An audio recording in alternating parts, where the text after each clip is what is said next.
ውድ የቻናላችን ተከታታዮች ከዚህ ቀጥሎ በምናቀርብላችሁ ባለ ሁለት ክፍል ቪዲዮ በመጀመሪያው ክፍል ቪዲዮ አንድ ኢትዮጵያዊን አንድ አታቺንግ ስፒሪት ወይም ደግሞ ሪሊጅን ማስክ አድርጎ የተጠጋው አታቺንግ ስፒሪት እንዴት አድርጎ እንደሚያሰቃየውና እንደሚያስቸግረው መድረክ ላይ መጫወቻ እስኪሆን ድረስ እንዴት አድርጎ እንደሚያስቸግረው የሚያሳይ ቪዲዮ እናያለን።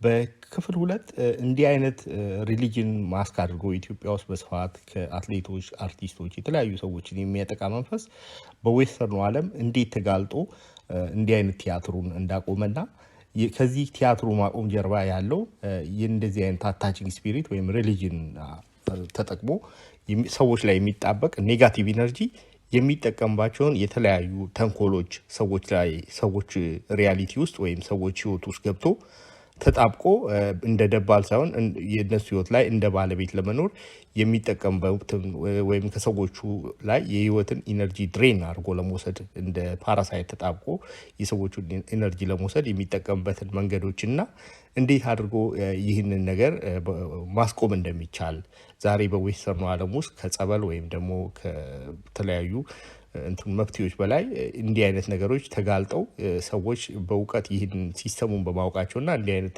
አታቺንግ ስፒሪት የሚያደርገውን ሰዎችን ማኒፑሌት አድርጎ ለመጠቀም የሚያደርግበት ነገር በቀላሉ በሚገባ መልክ ሰዎች ስለተረዱ እንዲህ አይነት መንፈስ ኢየሱስ ነኝ፣ ሰይጣን ነኝ ወይም መልአክ ነኝ ምናምን እያለ የሚያደርገውን ቲያትር አያደርግም። በዌስተርኑ ዓለም ብዙ ሰዎች በዚህ ነገር ሲጠቁ አይታይም። ይህም የሆነበት ምክንያት ስለዚህ ነገር እውቀቱ በስፋት ስላለ ነው እና በህዝብ መካከል ይህ ነገር ቲያትሩና ተንኮሉ ሌብነቱ ምን እንደሆነ ስለታወቀ ነው። ኢትዮጵያ ውስጥ ይህ ነገር በሪሊጅን ማስክ የሚሰራ ሌብነት ስለሆነ ብዙ ጊዜ አይታወቅም እና ይህንን በኢትዮጵያ ውስጥ ሰብሮ ያለውን ፒውር የሆነ ግልጽ ያለ ሌብነት መሆኑን እና ሃይማኖትን ማስክ ያደረገ ሌብነት መሆኑን የአታቺንግ ስፒሪት ሌብነት መሆኑን እንዲታወቅ ብዙ ቪዲዮዎችን በዚህ በቻናል ላይ በስፋት እንለቃለን። ተመልከቱት።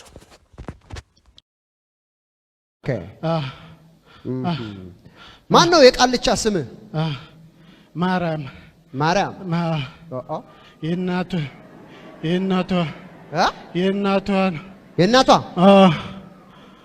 ማርያም ነህ? እናንተ ቃልቻ ነህ ግን የምትጠራው በማርያም ነው? በማርያም ኦኬ። መቼ ነው የምትከበረው?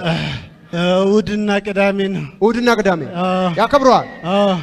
አንተ ማርያም የምትባል መንፈስ አያለው አንተ ላይ እና የመንፈስ ሁሉ ጊዜ ቅዳሜና እሑድ የሚከበር ነው። ጌታ ግን ነፃ አውጥተዋል። ስማኝ፣ እኔ የምልህ ማነው ስምህ? ታምሩ። ከሚስት ጋር እንዳትተኛ ወንድነትን ይዟል። በትክክል አብራም መተኛት አትችልም። ስንት ጊዜ ነው ከተጋባችሁ? ከተጋባን 2 ተመለውን ነው። ግን ምንም አብራችሁ በቃ መተኛት አትችሉም? አዎ፣ በፕሮግራም አንችልም። አጋጣሚ አንዳንዴ ነው እንጂ ዜሮ ያደርጋቸዋል። ዜሮ ነው። ስማ፣ ልጅ ወልዳችኋል? የለንም፣ አልወለድንም። እንዴት ትወልዳለህ አንተ? ዜሮ አድርጎ እህቶች ትወልዳላችሁ። ባልና ሚስት መካከል የገባውን ወጋውታው። አንድ ሰው አሜን አላለም? ታሜ በቃ ወንድነት ተመልሷል። አሁን ቶሎ በልና ሄዳ መቼ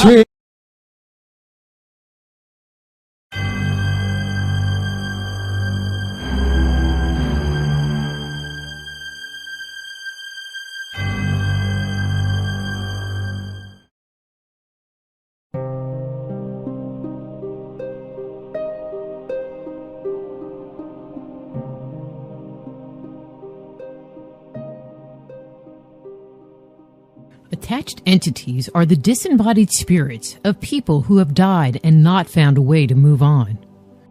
They are like a ghost who has taken up residence in your home.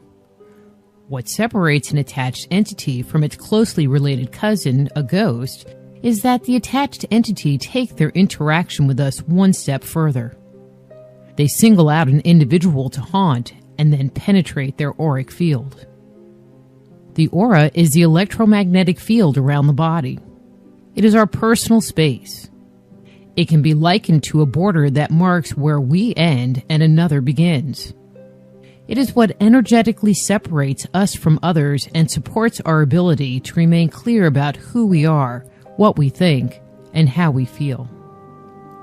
When an entity repeatedly penetrates our aura, it is classified as being attached. Angels, spirit guides, and ghosts do not enter the auric field.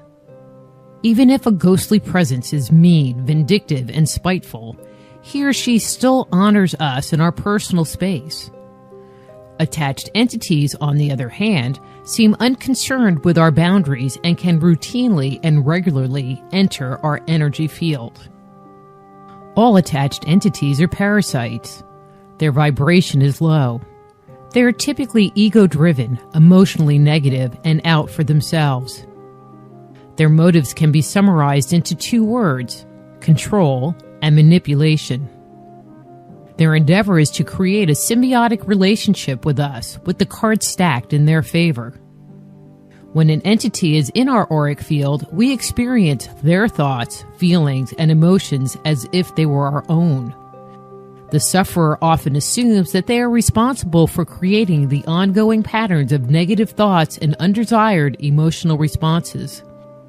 They are left believing, "This is who I am." Dealing with an attached entity can be like interacting with the power and influence of religious, social, or political cults. The beliefs elicited by a cult may seem wonderful at first, but the reality is all they want from you is your obedience. They endear themselves to you by telling you how happy or successful you will be if you follow their guidance. Once their hold over you is complete, they will use coercion, guilt, character assassination, and even intimidation to keep you from leaving their influence. They will hide the truth of who they really are and what they actually want. They will only make their hidden agenda known when they think you are ready. Entities do the same thing. They will lull you in with their promise of a better life, protection, strength, and security. Once inside and firmly attached, the game changes. What was once promised goes by the wayside. The good, positive, and uplifting thoughts they once provided change to negative ones. These negative tapes can keep playing over again in our minds, keeping us in an altered emotional space. The deeper, darker, and lower you go, and the longer they can keep you in this emotional place, the happier they are. Relief can only be experienced if we move the entity out of our space and reestablish our connection with ourselves. What many do not realize is the fact that entities, like a cult, attach to us because we open the door and invite them in. In most cases, it's accidental and unintentional on our parts. Entities attach to us for a number of different reasons. The most common and long-standing of these relationships occur between an entity and a child, especially with children who were sexually molested or experienced long-term physical or emotional abuse. It is common for these children to feel alone and abandoned by those who are supposed to take care of them, protect them, and defend them. In their hurt, pain, and solitude, they call out for someone to help. They project a wave of emotional energy into the universe like an SOS or a beacon of light. They ask, hope, and pray for someone to come and save them. The depth and strength of emotional energy they project is so intense, their wishes do get answered. By whom? By the entity, of course. The child, as a way of coping with the dysfunctional situation, disassociates from his or her body. This leaves room for the entity to step in. As the entity exerts its control, in a weird way, the child receives a reprieve from the painful circumstances they are experiencing. They might take on a "I don't care" or "you can't hurt me" attitude. This helps the child create a boundary around the tender and gentler parts being violated. They may totally disassociate from their bodies, leaving the entity fully in charge. This can cause the child to move forward in life without any memories of the offending behaviors they experienced. In the beginning, the entity may have helped the child cope with what was going on around them. As the child grows and matures, the reactions offered by the entity to a potential threat may no longer serve them. They may begin to see their overstated response to a situation as being inappropriate and may want to embrace a new way of interacting with the world. Thus comes the rub. Attached entities in the majority of occurrences do not occupy the auric field all the time. Yet in times of trouble, the child, or adult child, call out to their attached entities through their emotional space. It is believed that each emotion carries its own unique vibration or frequency. Entities are able to sense emotional energy. If a specific emotion is experienced by the affected child, such as one that triggered a past hurt, this will open the door for the entity to exert its control over the individual. It is as if we have an internal bat phone with one big button on it, or with a direct dial to our entity. Once the button is pushed, the entity can gain access to the auric field. Once back in our aura, it will begin influencing us again. The individual, in turn, will experience a response that, while it may be out of proportion, will seem familiar, safe, and consistent. Addictions, regardless of the kind, are another common reason why entities attach.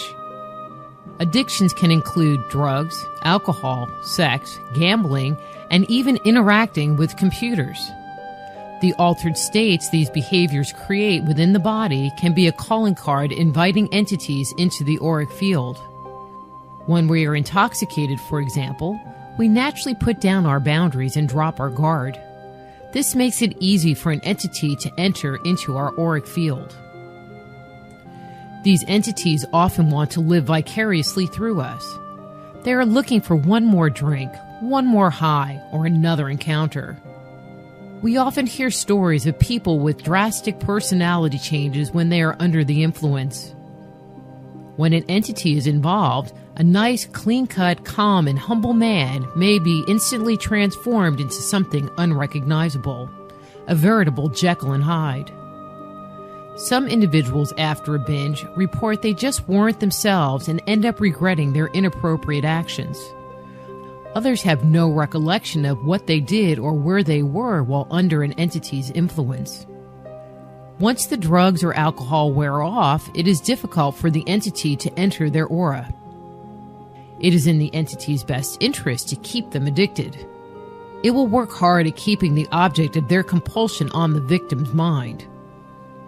The individual may think, or perhaps obsess, about their next opportunity to indulge. They are reminded just how good it felt, how their troubles will go away, or how it really doesn't matter anyway.